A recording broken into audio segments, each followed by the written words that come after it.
Welcome back, everyone. This weekend, of course, this Valentine's Day weekend, a lot of us will examine our romantic relationships and hopefully try to build better ones. Our next guest, Bonnie Maile, is a self-realization coach and also author of What is Happiness and Where Can I Get Some? She joins us this morning to talk about building a better relationship and helping us all work on that. And it can be any kind of relationship. We're not just talking about a romantic interest, but a relationship with our children, with our parents, with our siblings. And even with your coworkers. Oh, we could all use that. Yes. How are you? I'm doing great. Good. Thank you. Thank you for joining us, because I know we've had you on the show before talking about what is happiness and building better relationships. You know, I think we all have to start looking within ourselves to find out our contribution, right? To see where we can work on making a difference and making changes. Exactly. And that's key, is really going within. What's my part in this? And so when I work with people, that's okay. When I work with people, I teach them that really there are some basic things that you can do in order to have really good, solid, fulfilling relationships. Okay, and one of the things, would you say, is knowing that, like we said, look within yourself and not so much how can I change the other person? Yes, and so there's a few key things that you can do when you're looking within yourself. First of all, don't try to change your partner, because you can't change your partner. You can't change anyone other than yourself. So instead, practice allowing, the art of allowing, and allow your partner to be who they are and how they are, and also don't take it personally. Which we all do. We all do. Because it's never about how somebody else behaves. Is never about us. It's about them. So allow them to be who they are. Don't take it personally, and love them unconditionally. Which a lot of people have a hard time doing, is that unconditional part. Well, which leads me to the second point that I wanted to make. The reason that they have a hard time is because we've been taught that when our buttons get pushed, that it's your fault that I feel this way. And so we do this blaming thing. You made me feel like this. You hurt me. It's you that made me angry. And the truth is no one can make us feel the way we feel.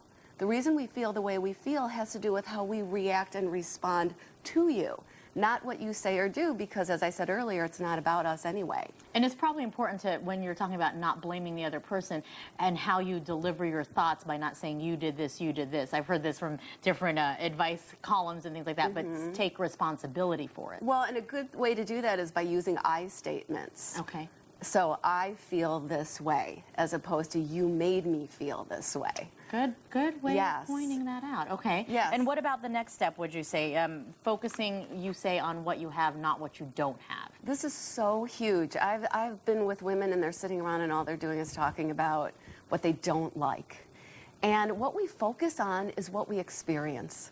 So when you look at your partner, focus on their good attributes and what you love about them and what is right about them. Because when you do that, you feel loving and you feel a feeling of love. But when you focus on, I don't like this and I don't like that, and here's what's wrong, and here's what's missing, you feel disappointed.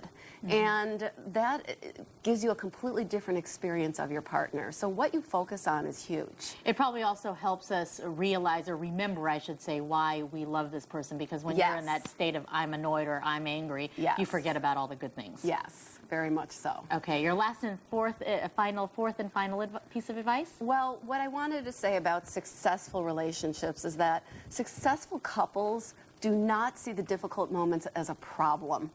They see them as an opportunity.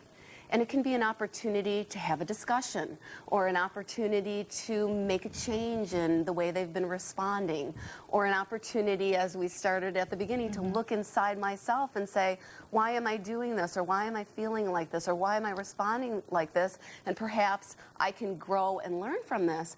And when you see the difficult moments as an opportunity, then your relationships become very fulfilling and very satisfying.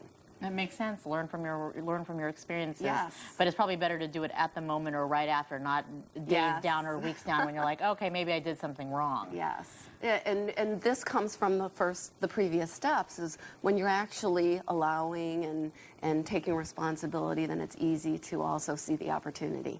I feel much more prepared now to improve all my relationships. Bonnie, thank you so much. You are going to be at a special book signing today at Borders Books. Yes, I'm going to be at the Borders on Bell Road in Glendale today from noon to 2 o'clock.